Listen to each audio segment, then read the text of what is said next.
Oh, kikita nyo yan. Sobrang init. Let's dig in. Cheers, bro. Ang empanada ay orihinal na nagmula sa bansang Espanya at ito ay nagsimula sa salitang empanar na nangangahulugang ibalot o takpan ng tinapay. Kapag nakakita talaga ako ng empanada, kahit saan lugar, hindi ko talaga ito pinapalampas. Hindi ko alam kung bakit, pero parang tinatawag ka lagi, ganun. Ang Ilocos Empanada ay isang sikat na street food na gawa sa malutong na balat na nagmula sa rice flour at ito ay may kulay na kahel. Ang laman nito ay kadalasang binubuo ng ginadgad na papaya, mung beans, itlog at vegan longganisa. Ginagamit po naming gulay dito ay yung papaya po at saka crack mongo. Sa doon naman, ang ginagamit namin ay rice flour po. Bago ito i-deep fry hanggang sa maging golden brown at malutong, karaniwan itong sinasawsaw o nilalagyan ng sukang Ilocos para sa dagdag lasa. Oh, look at that layer, bro. Oh my goodness. Siksik na siksik. So guys, dito meron din silang binibigay na suka ng Ilocos at saka siyempre dito kasi sa Ilocos kasi parang hindi sila nagke-ketchup yan pero sa atin dito sa Tuguegarao hindi pwede. Lahat ng mahilig sa ketchup, meron din sila dito. At saka kagandahan dito, kung mahilig ka talaga sa maanghang, kompleto din sila. Meron silang chili paste or chili garlic sauce. So, start natin. Lagyan natin ng suka ng Iloco. Ayan, no. OMG! Tapos, ketchup, syempre. Oh, look at that. Cheers, guys. First bite.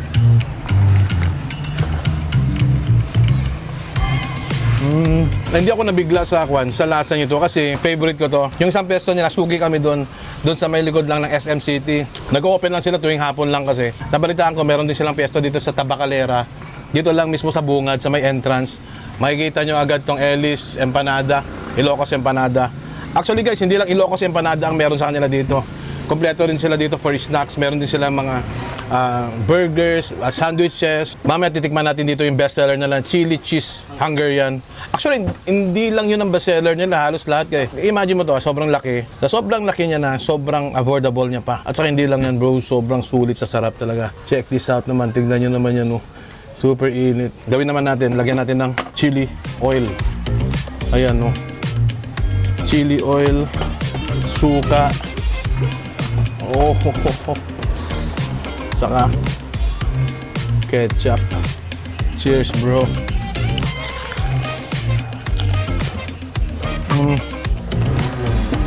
Panglutong. Alam mo yun, lasang-lasa mo talaga yung authenticity dito kasi ang linagay nila is yung crack mongo at saka yung ginadgad na papaya. Yung iba kasi talaga, hindi naman ako sa naninira guys ha. Yung iba kasi talaga na nagbebenta ng Ilocos Empanada, repolyo, mga ganun naman ang ilalagay nila. Ang sarap ng flavor niya, maumami, mainit. Siyempre, super init. Guys, yun lang ha. Super init talaga itong kainin mo. Huwag mo kakainin ito na bagong luto. Mapapaso yung dila mo talaga dito. Isa pa. Cheers.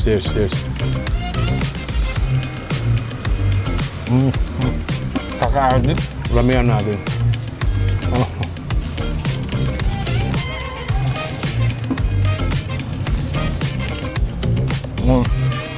Yung isa, veggies, longganisa, at saka egg lang.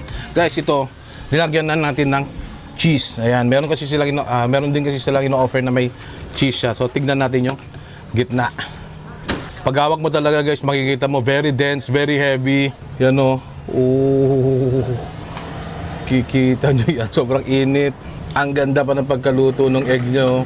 Tamang-tama lang, malasado, gano'n o. Oh my goodness. Cheers. Let's dig in. Cheers, bro.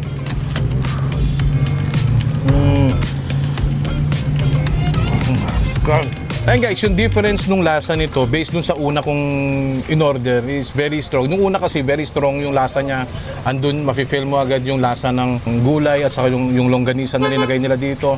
Ma-pepper, malasa, masarap. Compared to this one, ang pinagkaiba lang naman nalagyan ito ng cheese. So yung cheese ang nagdadala ng parang pagka-creamy, bumalanse yung strong ng flavor dun sa isa. Ito parang feeling ko magiging favorite niya ni itong may lagyan ng cheese. Pero sa akin, doon ako sa authentic, walang cheese. Yun lang yun, very simple. Cheers, bro. Oh my God. Paka-addict. Sapa. Gawin natin, lagyan natin ng marami talaga siyang. So may kick talaga ng sili. Ayan, no. Tapos Ilocos. And then syempre last, ketchup. Cheers, cheers, cheers.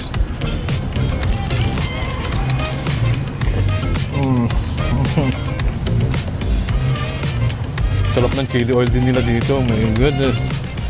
Mauubos ko ng chili oil nila. Yes.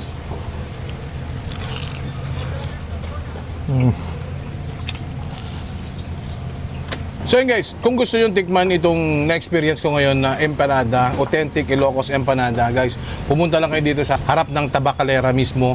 Hanapin nyo lang yung double E. Madali lang hanapin yan. As in, dito lang siya sa gitna talaga, tabi ng entrance. Kung malapit naman kayo sa SM City, andun lang sila. May pesto rin sila sa likod ng SM City. Tabi mismo ng park dun, sa outdoor na park. That's it guys. Thank you for watching 3F Moto. Ay, wait lang. Gusto ko palang mag-thank you dun sa lahat ng nag-nominate, bumoto sa akin bilang na Best Food Vlogger of the Year ng North Luzon. Thank you, Vloggers of Tugigaraw. Maraming salamat din, Vloggers Philippines PH. So ipagpatuloy lang natin ng pagtulong sa mga businesses dito sa Lampak ng Cagayan. So that's it guys. Thank you for watching 3F Moto. A peace.